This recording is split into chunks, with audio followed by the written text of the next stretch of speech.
The 1990s saw the launch of what would soon become one of the world's biggest franchises. Pokémon the movie joins Pokémon the video game and Pokémon the trading card as must-sees and must-haves. Pokémon fever was everywhere and I got caught up in the middle of the phenomenon. Now today I'm not as nostalgic for this series as I once was.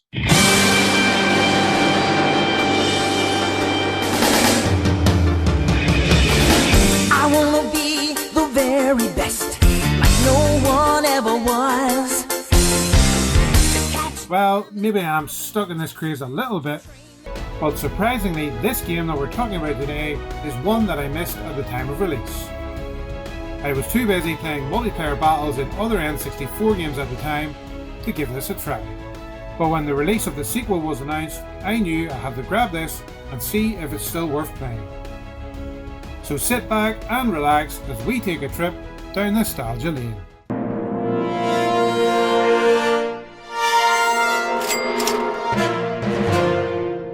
Pokémon Snap first launched in 1999 in NTSC regions and over a year later for PAL regions. It's a first-person Unreal shooter or photography shooter? Not sure. It was developed by Japanese developer HAL Laboratory and produced exclusively for the N64. HAL Laboratory is a developer with a huge library of games on Nintendo platforms, including the Kirby series, Ghostbusters, Earthbound, Pokémon Stadium, and in the same year as Snap released, they also released Super Smash Bros. This is a talented company that Nintendo still do games with today. And being a fan of a lot of these series, I'm bound to enjoy this one, right? Originally supposed to be a 64 disc drive game, it was brought to the stock console instead due to the delays with the add-on. As you can see here in the opening credits, the team behind the game at HAL Laboratory are known as Jack and Bean.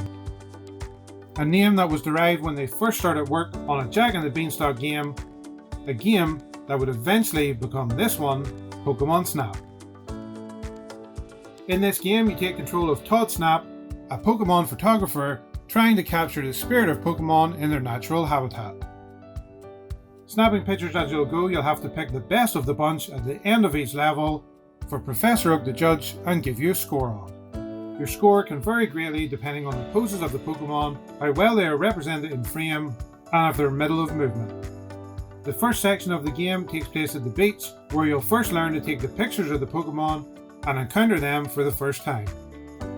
You get to watch how they interact with each other and try and grab some great moments like Eevee chasing around this egg, or Meowth being taken out with a gust of wind from a Pidgey. You have 60 shots in your camera in each stage, and you can only choose 6 of these to show Professor Oak, so you have to be selective. You can definitely become very easily distracted by one Pokemon and completely miss something else going on behind you, so be sure to keep an eye out. I just missed out in trying to get a shot of this Magikarp because I was following this purple ball around, hoping that when it stopped moving it would turn into a Pokemon. Turns out the picture did take because in the album it was a Haunter. But don't worry too much if you do miss what's going on, because you can replay the levels and try and recapture those moments. Oh no, I missed what happened with this Electabuzz. Some Pokemon like these Magnemite won't let you photograph them at all, so don't waste your snaps.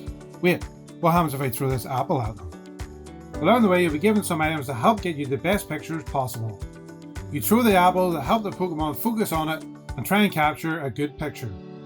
Depending on the Pokemon, it might actually help you unlock later levels, but I'll let you figure out how to unlock the rest of the levels, but it's a great way to keep you coming back.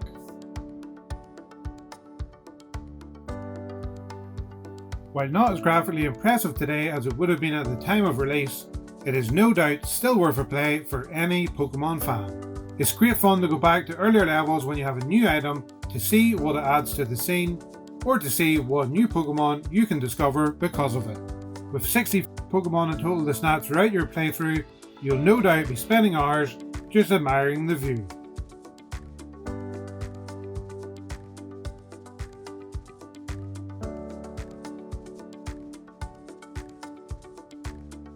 For me, having no nostalgia for the game itself, I'd still recommend giving it a try.